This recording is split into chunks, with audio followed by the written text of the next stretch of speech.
Look at the camera. Speak up. Okay. Is it recording? Yes, but I don't know if it hears you. Speak up so I can hear you too. Okay.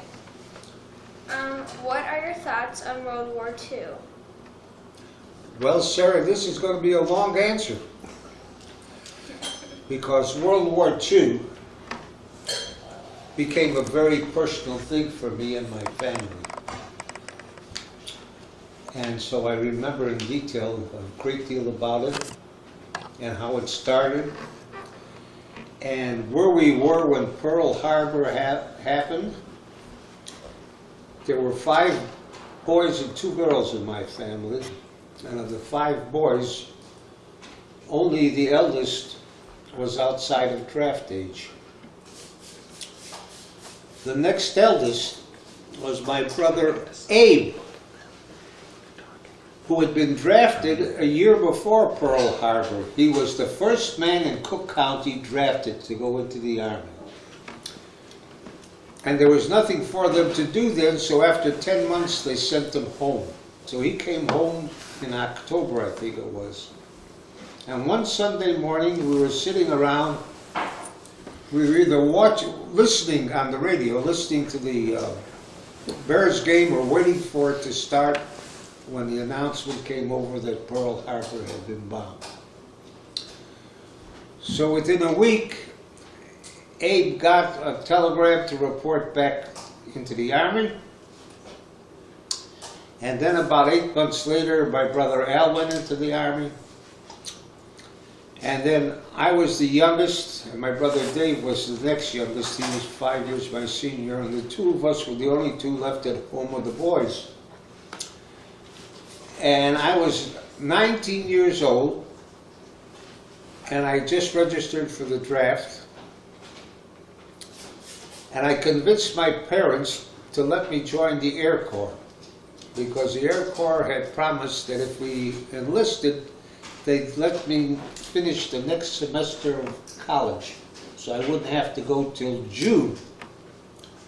Well, they fibbed. And I joined up, and they called me up in February. Now, my brother Dave figured that instead of his being drafted, he too would enlist in the Air Corps. So David enlisted too. He got called up about 2 weeks before I did. So now our whole house was cleared out. And in my house, we had a very happy, we used to have such good times when I was a youngster.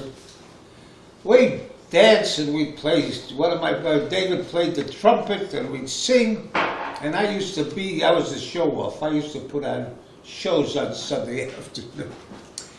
And all of a sudden, all those good times disappeared.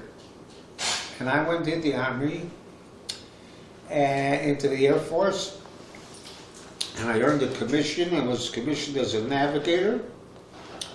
And I flew B-17s in the 8th Air Force. And they gave this 20-year-old kid an airplane to fly from Kearney, Nebraska to Nuts Corner, England, when I went overseas. I'd never been further than Union Pier. Do you know where that is? In Michigan? Where do you go in the summertime sometimes with your friends? Like Michigan City? Yeah, Michigan City. It's the same kind of a place.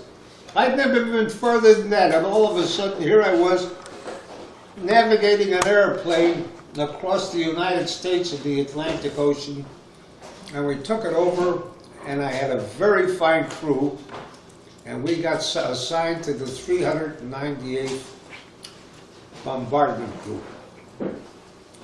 And I flew 35 missions with that group.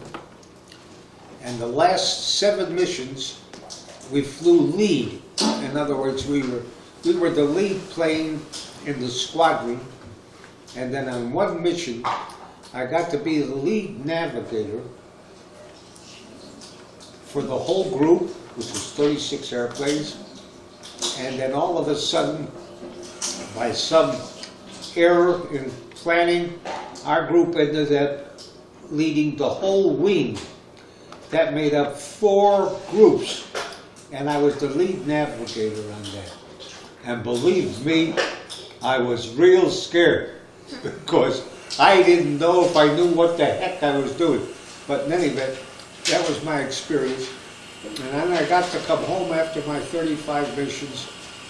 But tragically, my brother Dave, who had just started flying his missions, he was on his 8th mission. And Dave was killed coming home on his 8th mission. So we never got to see him again. And he was my guiding star. I wanted to be like David. I wanted to be like he dressed and how he went to school. So when I came home, I went to law school. I became a lawyer. In any event, so when you ask me, what about World War II? It affected my whole family. And obviously we were never the same after that. And our real good times, we used to get together, but we were never the same as before the war. So that had a very telling effect on my family. And as I said to you, it had a very personal effect on us. So is that a good enough response for you, or do you want me to go further? Well, no, I've got more questions. So. Come on with the more questions. Okay, what were your political views of it? What? Your political views? My political views? I suppose that in all my life think people would call me a liberal. I voted Democratic most of the time that I have voted. I always voted. Once or twice, maybe in the last 50 years, I voted Republican, but I've had a hard time telling you who it was for. In the main, I voted the Democratic Party, and in the main, I'd say that I would be considered a liberal. Okay? Okay. I think she means your political views during the war. I don't know what he said. What did he just Your say? political views during the war? During the war, you have to understand, during that war, attitudes were different than people have now when there was a war. During World War II, everybody was into that war. We all wanted to participate. I shouldn't say we all wanted. And I wanted to participate. In fact, I'll tell you something. When I was 18 years old, and I'd go downtown with your grandma on a date, and I was still in civilian clothes, I used to feel so uncomfortable because I wasn't in uniform. I wanted to be in uniform. I wanted to be a part of it. And that's the way most of us felt. And we all thought there was something that had to be done, and we were anxious to do it. And most people were anxious to do their part, except I do have to say this to you. As though most of us wanted to do our part, most of the people I know tried to avoid combat. Out of all the people who served in the Army or the Navy, I would say maybe 15% of those people saw combat. They used to say you needed 10 men behind every man who was in combat. And I think basically that's how it worked out. So although there were, I don't know how many millions who served in the Army, I think there were maybe 500,000 or less, I don't know what the number is, who actually got shot at, you know. Your poor old grandpa happened to be one of the lucky ones who got shot at. So, did I answer the question? Yeah. Okay, what's next? Were you forced to join the Army? No, I volunteered. I had to take a test to get in. And if you didn't pass the test, they wouldn't let you in. It was a very strict place, the U.S. Air Force. What made you want to join the Army? The Air Force? Well, I think what I wanted to do, number one, the last thing I wanted to be was an infantryman. You know what an infantryman is? He's the guy who who's got a gun on his shoulder and he's slugging through all the mud and dirt and shooting at people. I figured if I was going to be shot, I'd rather be up in the sky and be shot than down in the ground. And you have to remember, I was only 18, 19 years old, and there was a lot of glory involved in flying. You know, we were really hot shots. Man, we used to wear our hats cocked a certain way, you know, like nobody else in the Army did, you know, with crushed hats, you know, and they used to say we were the cream of the crop, and we believed them until we got overseas and people started shooting at us. The first time I went on a mission, we got hit by shrapnel in our nose. That's where I sat with the bombardier. And the shrapnel came in and spun around on the ground. And I said to Stan Diner, he was my bombardier, I said, Stan, for God's sake, these people are trying to kill us. Let's get the hell out of here. But I think the question was, what was the question? What made you want to join? But what I wanted to join was because, number one, I didn't want to be an infantryman. And number two, there was a lot of glory and romanticism involved with flying. And I wanted to be a part of that. And particularly to an 18 and 19-year-old, that it was a big deal. So that's what I did. Okay, how did you learn how to operate or work on the plane? How did I learn how to what? Oh, did you fly the plane? I had some flight training before I became a cadet. And I could fly, it was a training plane, and I could fly that plane. I could take it off, I could do all the maneuvers in the air, but I couldn't land the son of a gun. I always used to land 20 feet too soon, so I'd bounce all over the runway. And when I finished up, I had 10 hours, I figured when they got me at Santa Ana and started to check me out, they weren't going to let me be a pilot. And they didn't, they assigned me to become a navigator. Okay? So I could fly a very small plane, but I couldn't fly a B-17, which is what we ended up in.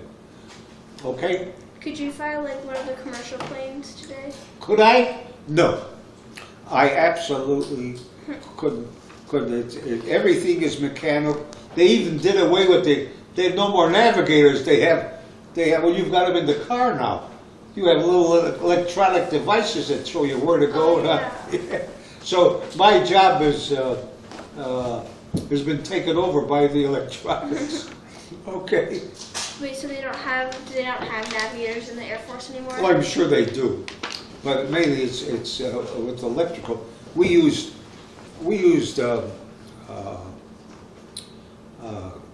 compasses and Neil, Linda, what are they?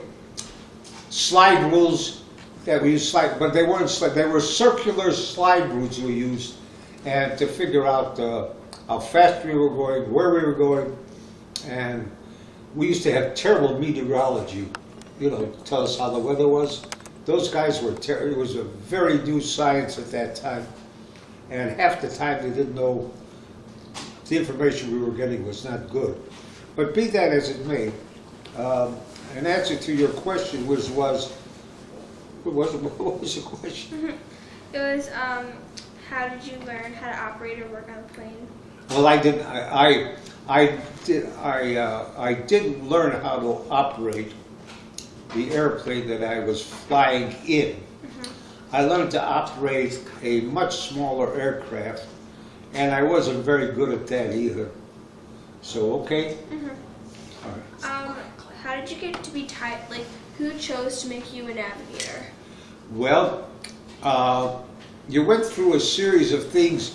You went through when you went in, you went through basic training, which taught you how to be a soldier, how to march, how to take orders. And then from there, we were transferred. When I went in, they had a new program. They sent us to various universities around the country, and I got to go to the University of Denver, in Denver, Colorado. And I spent 7 weeks there. I don't know, taking courses that I had taken before in college, but for some reason they gave it to us again. And then from there we were assigned to a place called Santa Ana, California. And that was a place where they used to give you written tests and give you your assignment as to where you were going to go. And when I went in there, and you learned something, that when the officers talked to you, you had 3 answers. Yes, sir. No, sir. No excuse, sir. You had nothing else to say. And I marched into this room, and there were 3 officers sitting there. I was a cadet. And they said to me in very short terms that although I wanted to be a pilot, they were not going to assign me to pilot training. That my best scores were in navigation, and that's where they were going to send me. And then they said to me, do you have anything to say, cadet? And I said, no, sir. And they said, are you happy with our decision? And I said, yes, sir. And they said, you're excused, cadet, and then I marched out. So that's how I got to be assigned to, you didn't have much choice. But they did me a favor, Sarah, because if they'd have assigned me to pilot training, I'd have probably killed myself in the training, so I was better off.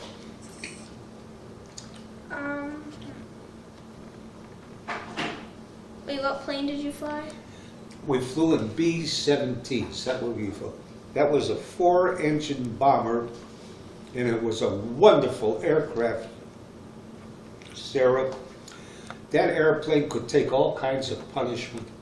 We came home a couple of times on 3 engines. Once, by the time we got home, we were flying on 2 engines. My pilot had it cut out.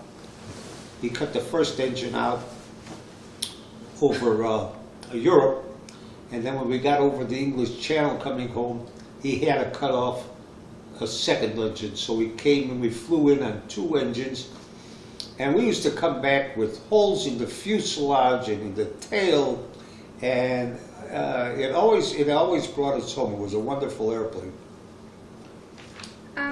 What were your missions like? They were terrible, Sarah. They were no fun. We used to fly at, when we got over town, we used to be at about 25,000 feet. And it was very cold. It used to be 25, 30 degrees, 35 degrees below zero. And we wore electric suits that were plugged in so that you got heat from electricity in them. And I used to take off one glove to write my calculations, and we had silk gloves under the electric gloves, and boy, you couldn't take the electric gloves off your hand too long, because your hands would freeze up, and it was very uncomfortable. And you were wearing an oxygen mask on your face that you put out somewhere between 10 and 13,000 feet, so you could get oxygen. And then you did not take that off until you came down to the 13. So you were on, like when we go to Munich for us was a 9.5-hour flight, 7.5 hours on oxygen. And boy, that was uncomfortable, because the accumulation of moisture at the bottom of the oxygen mask would get on your chin, and you were wet, and you were uncomfortable. And worst of all, we didn't have relief tubes in our airplane sometimes, particularly where I was located in the nose of the plane. You know what a relief tube is? Take a guess, that's when you want to pee. And it would sometimes get so uncomfortable, and then they would start shooting at you. They were not very welcoming, those people. And they used to send up what we called flak. And what that was, Sarah, there were 88 millimeter bombs that they'd shoot up. And they burst into shrapnel, and they leave a black smoke rings all over. And sometimes you'd look out and you felt like you could walk on all that black shrapnel flying out of it. And then there were the German fighters that used to come after us. And they'd fly in and take some shots at us and knock down a few. I was pretty lucky because by the time after my 6th or 7th mission, we used to get our own fighter escort that would fly us in and escort into the target. So we had some protection from the fighters, but not from the flak. That used to come, that was very scary when you looked out and saw it. And sometimes it was just horrible to look out and see all that flak. You thought you'd never get through that. It was a mass. Was it like smoke? Little puffs of smoke all over the sky. Boom, boom, boom. And you could hear it. Boom, boom. That's how it sounded. Boom, boom. Every so often they'd send up something that exploded into a big white ball. That was a 155 millimeter cannon that would go off. They weren't very accurate, but it scared the hell out of you. So, but mainly they were the 88s. Poof, poof, poof. Very scary. Not pleasant. Okay? Do you ever drop any bombs on anything? Every time we went up, we dropped bombs on somebody. Yep. So on your mission, like, what did you do? What did I do? I navigated the plane. I mean, like, what did, like, your whole plane do? Did you shoot at other people? Well, if we were attacked by fighter planes, we would shoot back at them. Otherwise, we'd sit and pray that we could get through that flak in front of us. Okay? And get home. Yeah. But, like, what were you assigned to do? I was assigned to tell the pilot where to go or where we had been. If we were flying lead, I'd tell him where to go. If we weren't flying lead, I'd tell him when we were supposed to be at a certain place, when we were supposed to be at what we used to call the initial point, the IP. That's when you're near the target and you're ready to go in for your bomb run to load your bombs. And it used to be about 7-8 minutes between the time you got to the IP to where you got to drop your bombs. And if you're flying lead, at that point, we had a device on the airplane where the bombardier could control the airplane. And from the IP to target, the pilot used to turn over the control of the airplane to the bombardier until he dropped his bombs. And my job was to get to the IP and then to tell the pilot what direction to go after we got off the target. And then I sat there and waited for the bombs to drop. My job was done. Then all I have to worry about is getting back home. Okay? Do you know where you dropped your bombs mostly? We knew where we were going to drop our bombs. Hopefully some of them dropped where they were supposed to. Sometimes they didn't, I believe. But most of the time, I think we got near. You know, if we did get right on them, we got pretty close. So, like, where did you drop them? Like, what cities? I suppose I could name, I'd have to name almost every big city in Germany. We went to Munich 4 times. We went to Merseburg 3 times. That was the hardest target because at Merseburg they had the Luna Oil Works. It used to make synthetic oil for the German armies. And so that was very important to knock out. But boy, they used to protect that place with all their might and power. And to go to Merseburg was a really, really hard trip. And I went to Regensburg, and I went to Munster, and I went to Hanover once, and Magdeburg. Went to Magdeburg. I saw one of my good friends shot down in Magdeburg. He was with another group, and he ended up a prisoner of war fortunately for him. But they used to fly off of our wing, and I saw them get hit by fighters. And there were many cities that I have a list. It's I have a little booklet that my pilot kept. I'll give it to your dad one day, and he can tell you all the places we went to. We hit some places in France too. Like we went to St. Lo. That was a very famous battle. They only talk about one day at St. Lo. There were 2 days. And the first day was a very tragic day because bombs were dropped on our own armed forces by mistake. Okay? Were you ever afraid of hitting like a concentration camp? Never got to the concentration. At that time, we didn't know about concentration camps. We knew that the Germans were very, very hard on the Jews, but we did not know about the concentration camps until the American troops and the British troops overran a good portion of Germany, and they came across them. So we didn't know about them.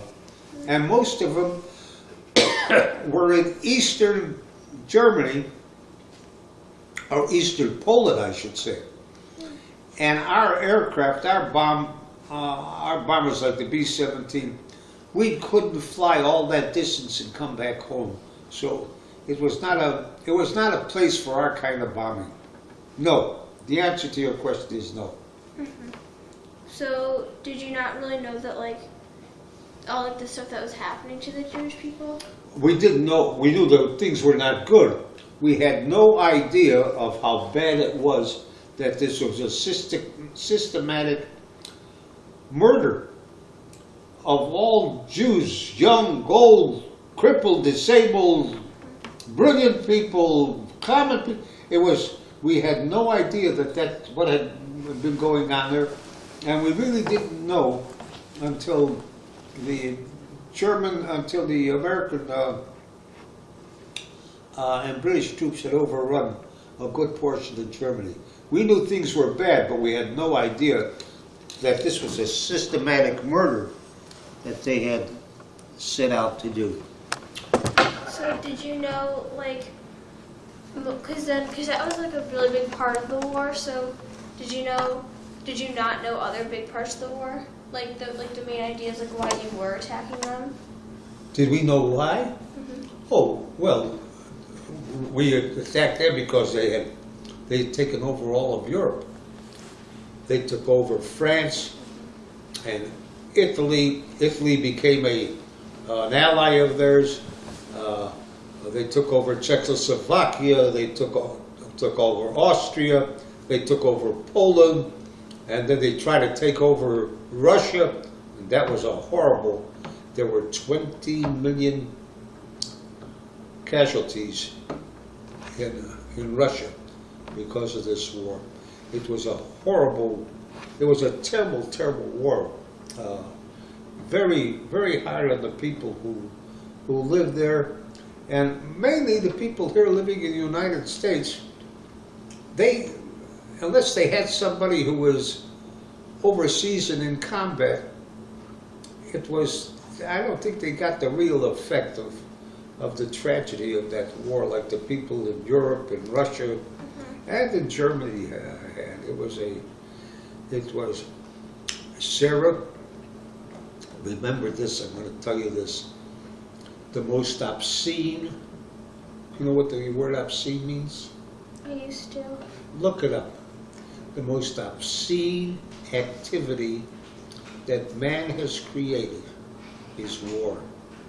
It's so obscene, it's so filthy, it's so ugly, Sarah, and it has such a devastating effect on people who live through that. It's not a pleasant thing to. War is not a pleasant thing. It's a disaster. Okay, next question. Okay.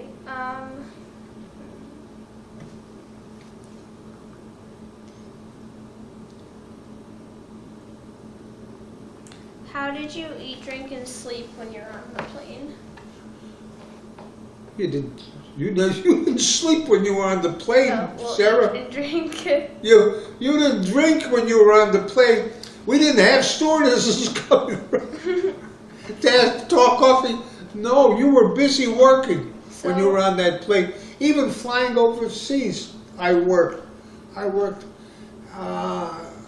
Trying to find my way overseas, over the Atlantic Ocean. And so I was never in an airplane where I wasn't working, Sarah. Always had something to do. So for like 10 hours straight, you wouldn't eat or I didn't. There were things for you.